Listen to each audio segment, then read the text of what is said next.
Gente linda, bom dia. Tudo bom? Primeiro ano. Continuando o nosso assunto, então ontem a gente falou sobre as parábolas, né? Falamos sobre a questão de máximo, mínimo, vértice da parábola, cavidade para baixo, com cavidade para cima, A positivo, A negativo e outras coisinhas mais, ok? Fizemos alguns poucos exercícios e para a aula de hoje, né?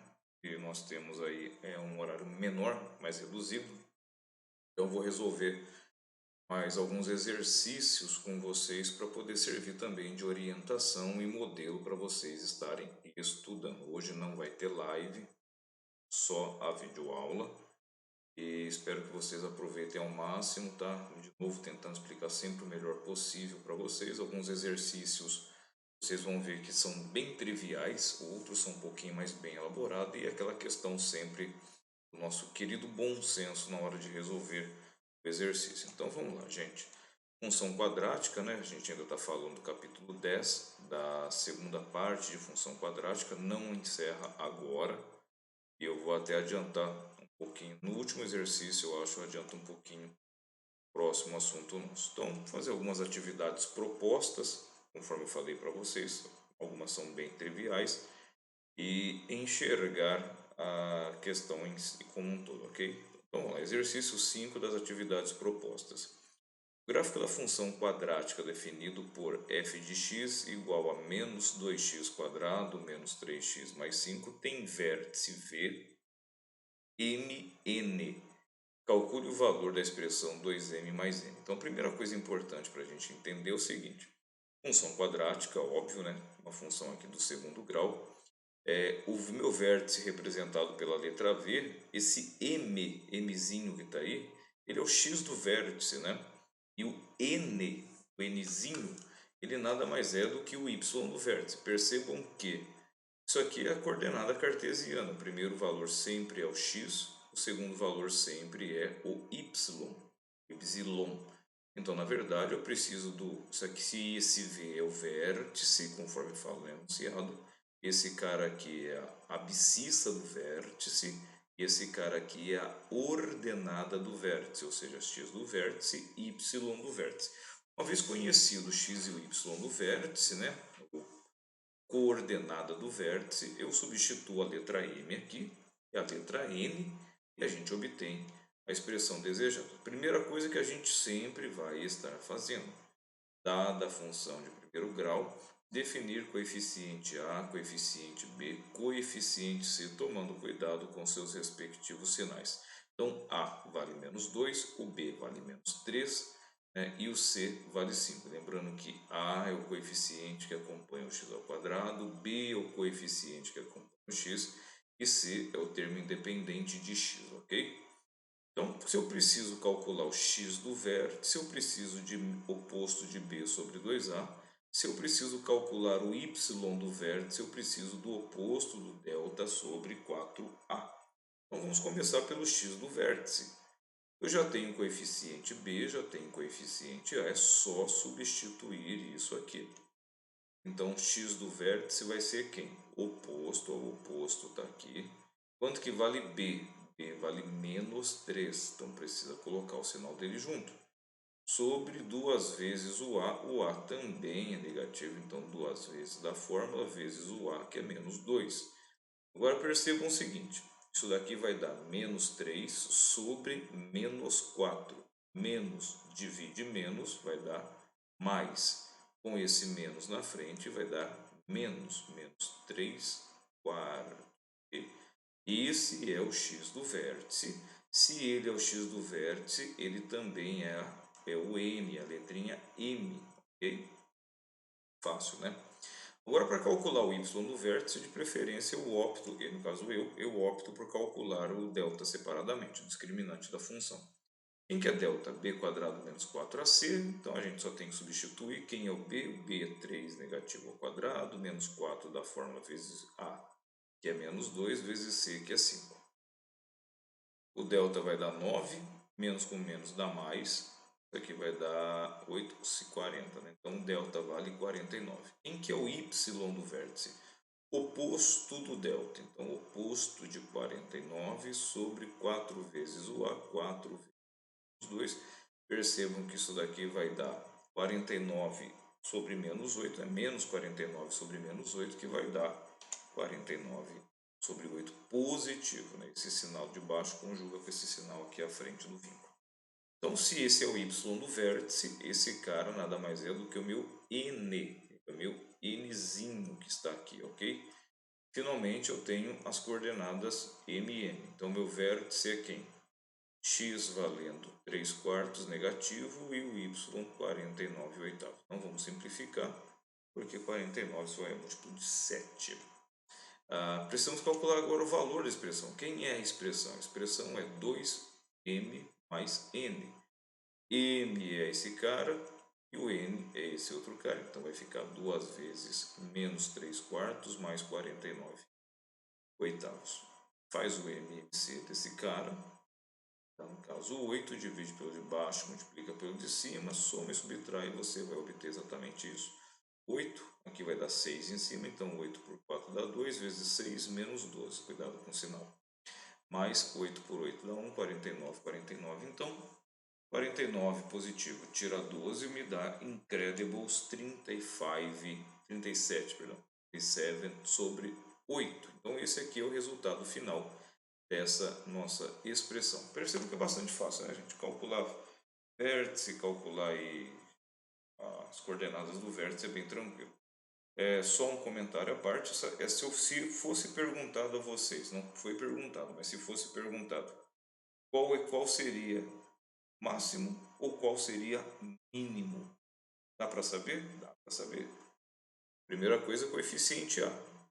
Foi perguntado, mas eu estou explicando. Coeficiente A negativo, sua parábola é triste, né? A negativo, então ela está triste. Se ela está triste, ela tem máximo. Quem é o máximo? O máximo é o y do vértice, que vocês estavam perguntando ainda ontem. No caso aqui, 49 oitavos, isso aí dá quanto? Isso aí dá 6,1 aproximadamente. Ok?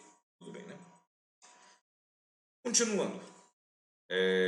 Exercício 2, né? Um exercício aí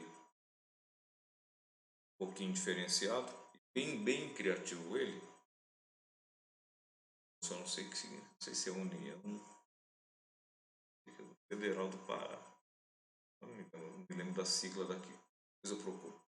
Bom, fulano, né? Muito criativo esse exercício. Fulano.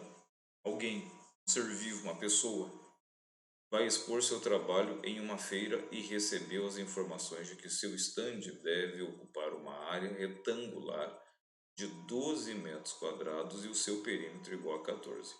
Determine em metros a diferença entre as dimensões que o stand deve ter. Então, a primeira coisa que eu tenho que pensar nesse exercício é o seguinte, né? Pensar um pouquinho geometricamente nisso daí. O que é o stand? O stand é o espaço que ele vai ocupar, então a gente sabe que esse cara tem um formato retangular. Então esse aqui é o meu stand, que o fulano vai ocupar para expor o seu trabalho. Bom, o que mais que a gente sabe? A gente sabe que esse cara tem perímetro 14. O que é perímetro 14? Perímetro 14 é a soma de todos os lados desse retângulo aqui. E a área é o espaço interno superficial limitado pelas linhas do desenho, é 12 metros quadrados. Então o que a gente tem que pensar agora? O seguinte, observe essa marca vermelha que eu estou destacando aqui no desenho. Ela é o lado mais comprido, que é igual a esse. E uma outra marcazinha vermelha, que é esse cara aqui igual a esse. Vocês conseguem perceber e entendem comigo, para eu evitar de criar muitas variáveis, isso aqui é um macetezinho muito útil. Se eu já tenho perímetro e tenho área, em vez de criar x e y na altura, né, ou vice-versa, e ter que criar aí um sistema de equações para resolver, eu posso fugir do sistema de equações com a seguinte técnica. Percebem que essas linhas vermelhas destacadas, elas representam metade do perímetro do retângulo? Perceberam isso? O perímetro é o contorno total da figura. Aqui eu contornei só metade da figura, então eu estou com metade do perímetro. Tudo bem até aí? Quanto que é metade do perímetro? Metade do perímetro é 7, então eu não sei ainda quanto que vale esse lado nem esse. mas eu sei que esse lado mais esse tem que dar 7. Porque da mesma forma esse lado não contornado com esse vai ter que dar os outros 7 para dar os 14 metros aqui, que é o perímetro desse estande. Então esse lado vermelho, né, esse contorno vermelho vale 7. Se eu chamar esse ladinho aqui de x, ó, tem um xzinho aqui pequenininho, quanto que sobrou para esse lado, para eu não ficar criando variável y e variável incógnita y, incógnita x? Se o vermelho todo vale 7, esse pedacinho vale x, aqui vale o 7 menos esse pedacinho x. Pronto, olha que belezinha. Aí eu acabei de criar as medidas do lado do meu retângulo sem ter que fazer duas incógnitas x e y, só com uma, com x. Recapitulando então, se o perímetro todo vale 14 do enunciado, metade do perímetro vale 7. Se eu chamar esse ladinho aqui de x, aqui é 7 menos esse ladinho que está aqui. Tanto é que se eu somar esses dois lados, 7 menos x mais x dá 7. Pronto, isso acontece agora que eu já defini. Se aqui é x, aqui também é x. Se aqui é 7 menos x, aqui embaixo também é 7 menos x. Somando tudo isso aqui, você percebe que dá exatamente 14. Esse x morre com esse x morre com esse, sobra 7 mais 7, que é 14. É o perímetro completo aí do meu retângulo. Pronto. Essa é a primeira parte. Agora a segunda parte consiste em quê? Em a gente calcular a área. O que é área? A área é o espaço superficial interno limitados pelo contorno da figura, que no caso vale 12 metros quadrados. Como que calcula a área de um retângulo? Base multiplicado pela altura. Então, base vezes altura tem que dar 12. Base vezes altura. Base é 7 menos x ou x, tanto faz. Multiplicado pela sua altura. Então, fazendo x vezes 7 menos x, nós vamos ter aí que é igual a 12. Aplico a distributiva aqui dentro, vai ficar 7x menos x quadrado. Gente, pelo amor de Deus, x vezes x dá x quadrado. Então aqui fica menos x quadrado e trago esse 12 para o lado de cá. Perceberam? Então ficou x vezes menos x quadrado. X vezes 7, 7x. O 12 era positivo, vem para cá da igualdade, troca a operação dele, negativo. Isso aqui é uma incrível equaçãozinha do segundo grau. Então a gente só tem que determinar qual é o valor do x, que eu consigo determinar quais são os lados do retângulo e eu consigo fazer a diferença entre eles.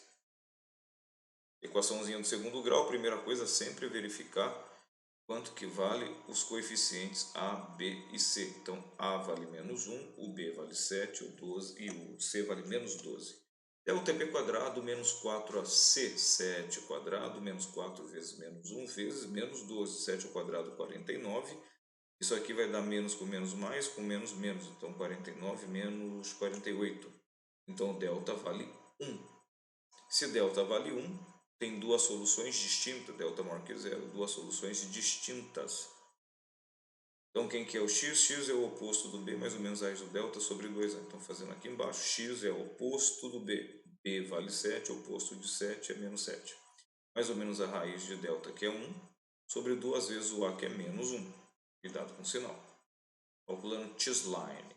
Chesline vai ficar menos 7, raiz quadrada de 1 é 1, pego a positiva. Menos 7 mais 1 sobre menos 2, que é 2 vezes menos 1. Menos 7 mais 1 dá menos 6. Menos 6 sobre menos 2. Menos com menos dá mais 3. Então, chesline vale 3. O x2 lines, né? X duas linhas. Agora eu pego a raiz, menos a raiz, né? Oposto do b, que é 7, menos a raiz do delta, que é 1, sobre 2 vezes 1 negativo, que dá 2 negativo. Isso aqui vai dar menos 7 com menos 1 é menos 8, sobre menos 2, que dá 4 positivo. Agora vem aquela pergunta, qual dos dois que eu uso? Os dois são positivos, né? Posso substituir aqui sem problemas nenhum. Na verdade, os dois são a solução pelo seguinte fato. Se eu chamei esse cara de 7 menos x e usar aqui o 3 no lugar do x, vai ficar 7 tira 3, que é 4. Então aqui fica 4 e 4, e esses dois lados ficam 3 e 3. somando vai dar certinho, 4 vezes 3, 12, belezinha. Se eu utilizar o x igual a 4, vai ficar 7 menos 4, que dá 3. E aqui ficou 4. Deu exatamente o mesmo retângulo, só que lógico que o desenho ficou desproporcional. Tudo bem? Então, de qualquer forma, os lados do retângulo, o maior lado vale 4 e o menor lado vai valer 3, por causa dessa soma que nós fizemos aí. Então, de qualquer forma, se um lado vale 4 e outro lado vale 3, a diferença entre os lados é 4 menos 3, que é igual a 1, alternativa letra E. Tranquilo exercício? Fácil, né, galerinha? Deixa eu correr um pouquinho por causa do nosso horário. Já estamos aí com 15 minutos de aula gravada com vocês. Vou fazer mais, deixa eu ver o slide, mais 2 exercícios com vocês. Eu vou fazer os exercícios que eu acredito que vocês teriam dificuldades para poder fazê-los e vão servir também de modelinho, ok? Que no caso é o exercício 9 e depois o exercício 10. Esse daqui é um exercício da Federal. Ele é um pouco mais bem elaborado e precisa de um pouquinho de cuidado na hora de resolvê-lo. Diz assim, durante o mês de dezembro, uma loja de cosméticos obteve um total de R$ 900 pelas vendas de um certo perfume. Com a chegada do mês de janeiro, a loja decidiu dar um desconto para estimular as vendas, baixando o preço desse perfume em R$ 10. Com isso, vendeu em janeiro 5 perfumes a mais do que em dezembro, obtendo um total de R$ 1.000 pelas vendas de janeiro. O preço pelo qual esse perfume foi vendido em dezembro, ou seja, antes do desconto, né, é quanto? Então, primeira coisa, equacionar esse problema. E esse é o problema, né? Tirar da forma algébrica, né, escrita, melhor, tirar da forma escrita e passar para a forma algébrica. Então, primeira coisa, vamos chamar P o preço do perfume, P de preço, e vamos chamar de N o número de perfumes vendidos, ok? Então, N é o número de perfumes vendidos e P é o preço do perfume, que eu não tenho essas informações. O que eu sei? Eu sei que no mês de dezembro foi obtido, né, foi lucrado, foi arrecadado R$ 900 com as vendas desse perfume. Vocês concordam comigo que esses R$ 900 é exatamente a multiplicação do número de perfumes vendido pelo preço ao qual ele foi vendido? Então, por exemplo, se custava R$ 90 e eu vendi 10, então deu 900 aqui. Bem, esses R$ 900 nada mais é do que o número de perfumes, a quantidade de perfumes N, multiplicado pelo preço desse perfume P. Ok? Isso em dezembro. Então, em dezembro eu tenho esse cenário, NP é igual a 900. No cenário de janeiro, o que foi feito no cenário de janeiro? Foi dado um desconto de R$ 10 em cima do preço dele. Então, qual é o novo preço desse perfume em janeiro? O preço antigo P menos o desconto que é 10. Então, o novo preço dele em janeiro é P menos 10. E o que mais que o exercício fala? Que com isso vendeu 5 perfumes a mais do que no mês anterior. Então, a nova quantidade de perfumes vendidos vai ser N mais 5, a mesma quantidade anterior mais 5. E se eu fizer essa nova quantidade vezes esse novo preço, vai me dar uma arrecadação de R$ 1.000, que é isso daqui, ó. Okay?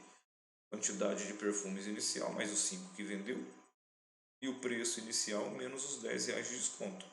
Quantidade de perfumes vezes o preço do perfume dá o total arrecadado. Isso aqui é um lindo sisteminha de equações. Tem duas incógnitas M e P e duas equações diferentes uma da outra, então dá para resolver. O que eu vou fazer aqui? Eu vou passo a passo. Eu vou aplicar a distributiva N vezes P, N vezes menos 10, 5 vezes P, 5 vezes menos 10 igual a 1.000. Em cima eu vou manter do mesmo jeitão. NP,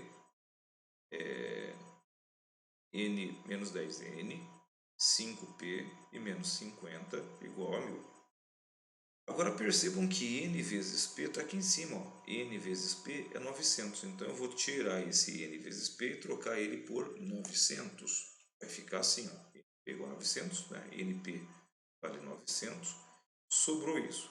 Agora eu vou passar esse 900 para lá. Vai sobrar 100. Eu quero saber o preço do perfume, eu vou isolar o preço P.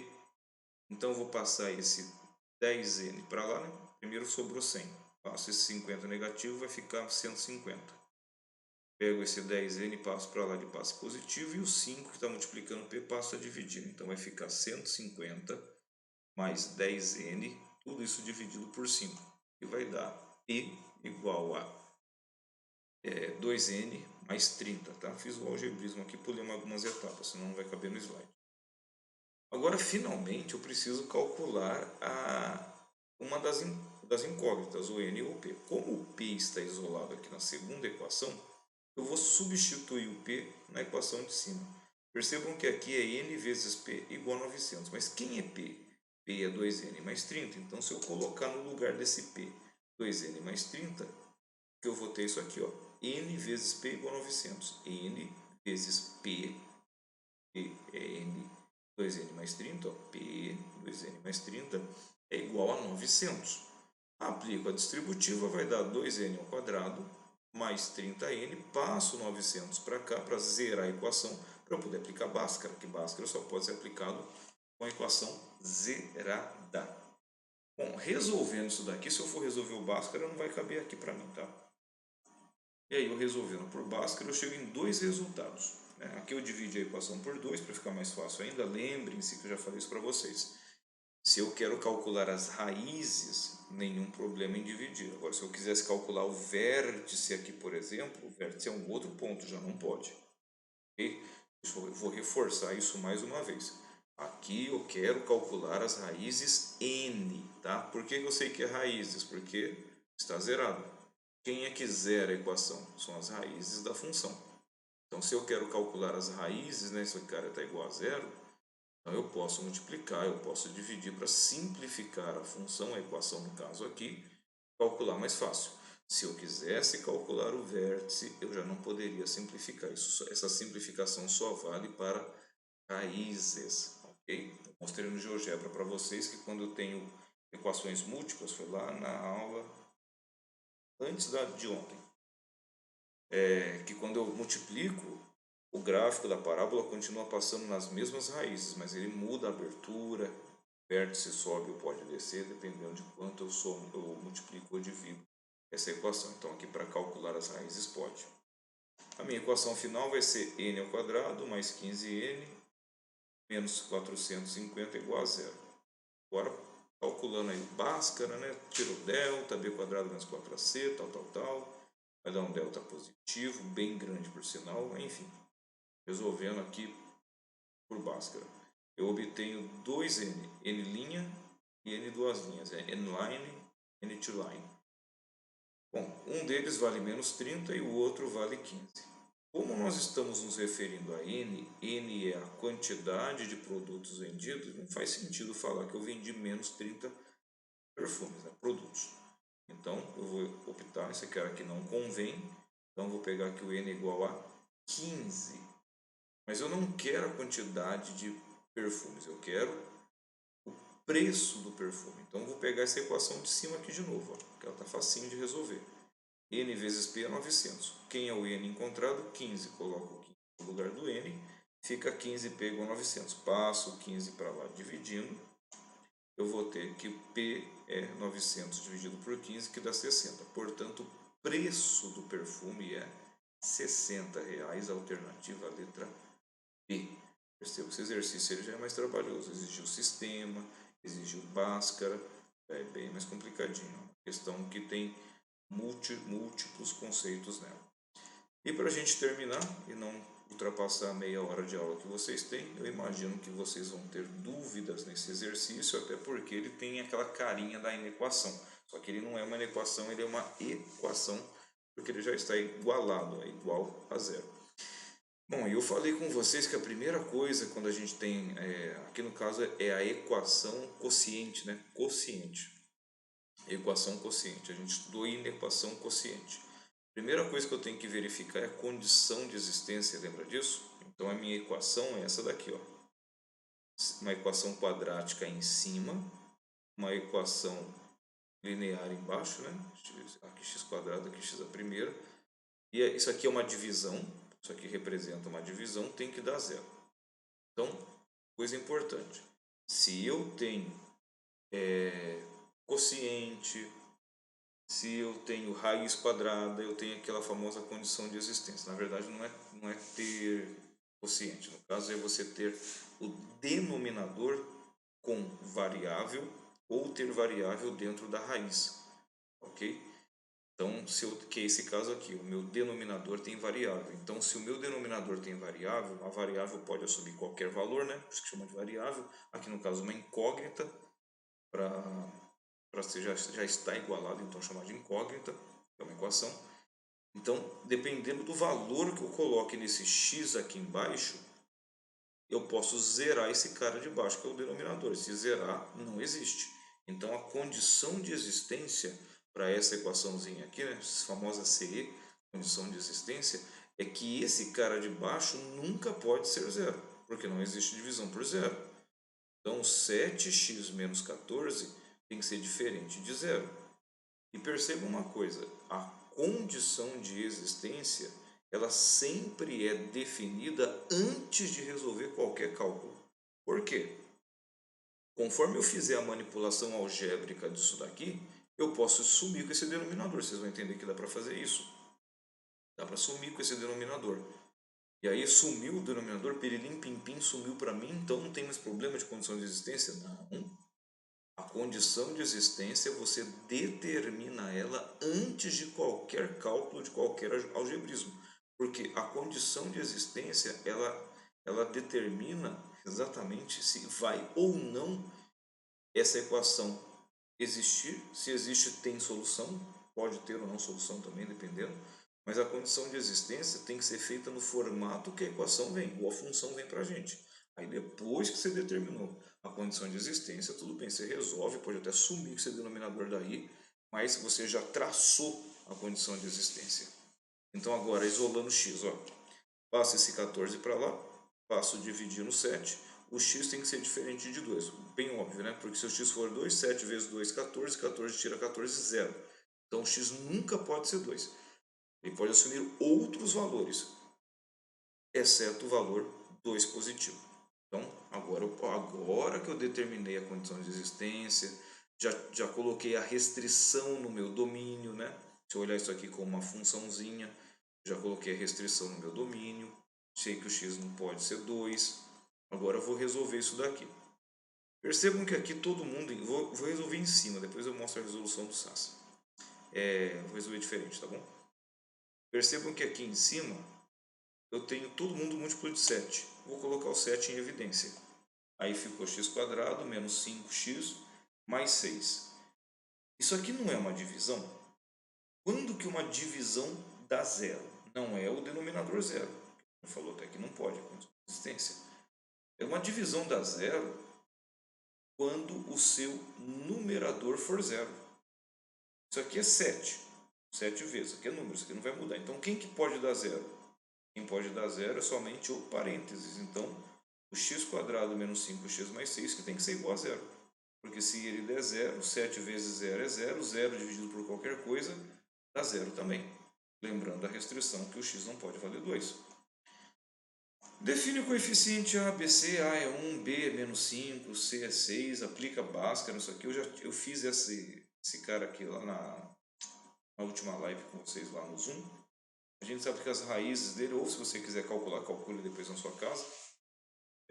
Vai dar que as raízes são x3 e x2, né? X' e x2'. Só que tem aquela questão da condição de existência. O x nunca pode valer 2, então essa raiz aqui não vale.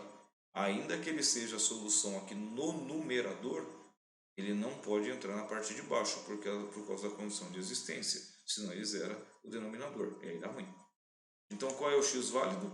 O x válido é o x igual a 3. Então uma única solução, tem duas, mas uma delas não pode ser obtida, não pode ser utilizada, então fica uma única solução, x igual a 3. E aí para eu fechar essa aula, no último minuto que eu tenho aqui da videoaula com vocês, o SAS ele resolveu da seguinte forma, ele fatorou isso daqui, porque na verdade é o seguinte, ele colocou o 7 em evidência em cima, igualzinho eu fiz, só que ele fez embaixo também. Se você olhar a resposta do SAS vai ficar confuso com o que foi feito. E de onde apareceu esse x menos 2, x menos 3? Apareceu de uma regrinha que a gente vai estudar ela nas próximas aulas. Toda equação do segundo grau, ela pode ser fatorada, toda equação do segundo grau completa, ela pode ser fatorada da seguinte forma: a, coeficiente a, que multiplica x menos não, o oposto de uma das raízes, multiplicado por x menos a outra raiz, ou o oposto da segunda raiz. As raízes encontradas aqui não foram 2 e 3, né? 3 e 2 no caso, então fica x, oposto 2 é menos 2. E x, oposto da segunda raiz, que é 3, então o oposto de 3 é menos 3. E aí, reparem que eu posso cancelar o 7 com 7, esse parênteses com esse parênteses, ó, aí vai sumir, vai ficar simplesmente que o x menos 3 é igual a zero. Então, quando que vai zerar? Quando o x for igual a 3. Mas percebam que quando eu cortei, né, eu deixei de ter a segunda solução, sumiu a restrição, por isso que a gente define a condição de existência antes. Então, para vocês fica por aqui, ó. Isso eu vou ensinar um pouquinho mais para frente. Isso aqui chama-se forma fatorada da equação do segundo grau, que nada mais é do que pegar, colocar o a na frente e fazer x com o oposto da primeira raiz, x com o oposto da segunda raiz. Ok? Pessoal, deu o nosso horário, 31 minutos de live, de videoaula. Um grande abraço a vocês. Aí eu vou fazer força de responder vocês nessa semana, tá bom? Vou fazer força. Podem mandar mensagem, podem tirar dúvidas. Só que esses exercícios aí eu já fiz eles justamente para vocês não terem dúvidas. Grande abraço a todos, ótima semana, até a próxima.